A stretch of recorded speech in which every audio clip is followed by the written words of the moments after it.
que je vous propose maintenant, c'est de se concentrer sur les pays émergents.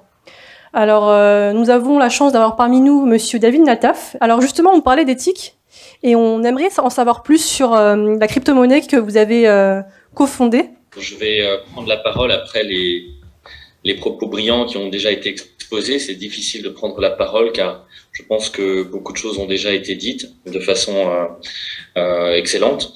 Je vais juste revenir sur le mot crypto-monnaie lui-même. Cryptos, c'est-à-dire caché. C'est un très mauvais procès qui est fait aux monnaies digitales, et notamment la blockchain, que de les nommer cachées, car à l'inverse, elles sont exactement révélées. Elles sont révélées, ce sont des monnaies vraies, et c'est précisément ce qui les rend intéressantes pour les pays émergents. C'est-à-dire que ce que l'on veut dans un pays émergent, c'est que la monnaie qui est prêtée, que ce soit par les organisations internationales ou les banques mondiales, eh bien, qu'elle puisse être tracée de façon à être transparente et éliminer la corruption et le blanchiment d'argent. À l'inverse de ce qui a été dit au sujet des crypto-monnaies, ce serait une erreur d'utiliser la blockchain ou les bitcoins, Ethereum et les autres monnaies qui ont été citées pour de la corruption ou pour du blanchiment d'argent. Parce que précisément, les monnaies digitales utilisant la blockchain sont des monnaies de vérité, elles sont transparentes, on peut tracer les opérations et elles sont non réinstructibles, on ne peut pas les effacer, on peut les tracer. Donc c'est un très mauvais procès qui est fait à ce nouveau monde de la blockchain en disant que ce serait par hasard la monnaie utilisée pour le blanchiment, pour la drogue, pour les armes, mais pas du tout. Jamais un fusil n'a été vendu en utilisant un bitcoin. Ce serait pure folie d'utiliser la blockchain pour des activités aussi illégales ou dangereuses. L'un des inventeurs présomptifs de la blockchain s'appelle Craig Wright. Il a été reconnu comme l'un des possesseurs du plus gros portefeuille de bitcoin, 1 100 000 bitcoins.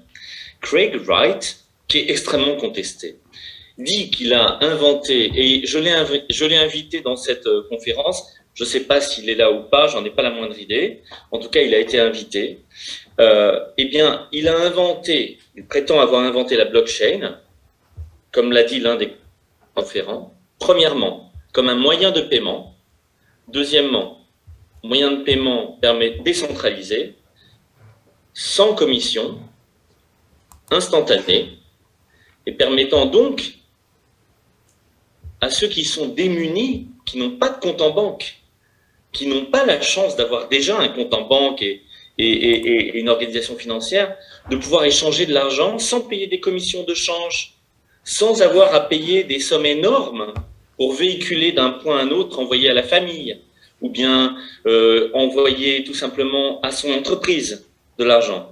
Voilà pourquoi ça a été inventé à l'époque où, en 2008, comme l'a dit l'un des conférents, je pense que c'est M. Haro, à une époque, on a une crise financière causée non pas par la blockchain, mais par les banques. La blockchain n'existe pas à l'époque. Donc, c'était un outil de paiement pour les pays émergents qui n'ont pas de moyens de paiement. Voilà ce qui a été inventé. Aussi, le cher... là, j'ai un retour de son. L'une des personnes l'un des conférents a parlé notamment du Cambodge, qui a utilisé le riz comme monnaie. Mais c'est exact. Au Cambodge, aujourd'hui encore, la monnaie locale n'est pas utilisée. Ils utilisent le dollar. De nombreux pays, comme le Zimbabwe, dans les pays émergents, vont utiliser le dollar parce qu'ils n'utilisent pas leur monnaie locale. Pourquoi la monnaie locale n'est pas utilisée? Parce qu'elle dévalue de plus de 30 ou 40% par an. Donc l'un des critères qui a été énoncé par deux chers tout à l'heure, le critère de réserve de valeur, n'est pas respecté par la monnaie fiat locale.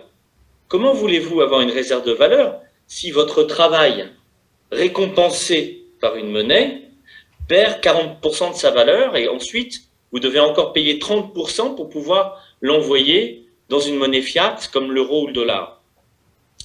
7 jours sur 10 vont être consacrés à des pures commissions de change. Voilà ce que les inventeurs, alors on dit Satoshi Nakamoto, personne ne sait qui c'est, en tout cas l'un des membres de ce groupe qu'on appelle Satoshi Nakamoto a voulu inventer un moyen de paiement pour les pays émergents. Et voilà pourquoi aujourd'hui, à nouveau, ces moyens de paiement sont sollicités par les pays émergents. Alors, à quoi ça sert? Quel est l'usage de cette blockchain? Il n'y a pas simplement l'aspect monétaire. L'aspect monétaire permet d'envoyer de l'argent sans commission, instantanément, de l'autre côté du monde, avec une réserve de valeur et, ça dépend quelle blockchain, mais sans dévaluer en tout cas par rapport à des éléments précis. Vous avez également une autre fonction de la blockchain qui est sa fonction non réinscriptible. Ce n'est pas simplement une monnaie. Vous pouvez aussi utiliser la blockchain pour la digitalisation des originaux électroniques. Et c'est ce que vous avez aujourd'hui avec les NFT, par exemple. La blockchain, c'est un endroit ineffaçable où on va mettre un contrat, ou bien un acte de vente, ou bien la preuve d'un terrain, ou bien la preuve d'un recommandé, ou d'une invention, d'une œuvre d'art, de façon ineffaçable. C'est la réponse à une question posée depuis 10 ans, qui est celle de l'original électronique. L'original universel. Un document qu'on va pouvoir sécuriser, signer. Tous les artistes vont pouvoir donner une valeur à leur création, qu'elle soit à partir d'Internet ou à partir d'un ordinateur, ou bien création dans la réalité. Tous les terrains du monde peuvent devenir un cadastre mondial avec une preuve de propriété. Donc la blockchain, c'est avant tout un procédé non réinscriptible. Donc ça permet d'accompagner la réforme des États, la digitalisation des gouvernements, et toutes les fonctions permettant de donner au rapport entre le citoyen et l'administration une preuve qui ne peut pas être effacée. Voilà donc le deuxième intérêt, je pense, de la blockchain, c'est de résoudre la notion d'original électronique.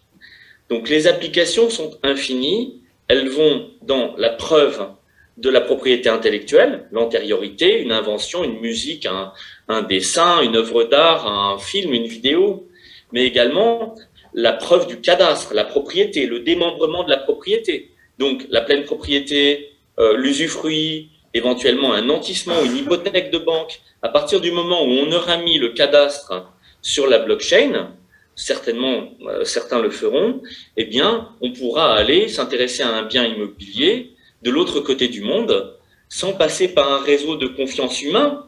Comme l'ont dit les deux chers qui se sont exprimés, ce n'est pas la blockchain ou la monnaie qui peut faire des crimes, c'est l'humain qui va manipuler. La monnaie, elle n'est que ce que l'on en fait, nous.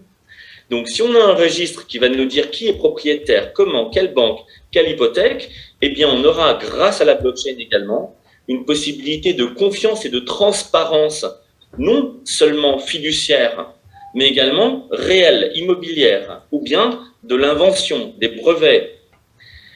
Dans le chat, vous verrez que quelqu'un a posé une question en disant, je ne vois pas tous les questions en même temps, mais je sais que quelqu'un a voulu comparer l'or avec le Bitcoin.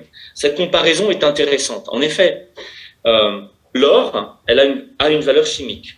Le diamant, c'est du carbone. Le saphir, ou bien le rubis, c'est du dioxyde d'aluminium. Chimiquement, tous ces éléments qui ont une valeur ont une traduction chimique.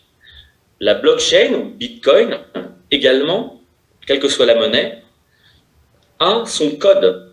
Son code est une valeur, elle est une valeur unique. Et c'est comparable, le monde chimique et le monde informatique sont comparables et ils créent des éléments uniques. Donc oui, c'est comparable.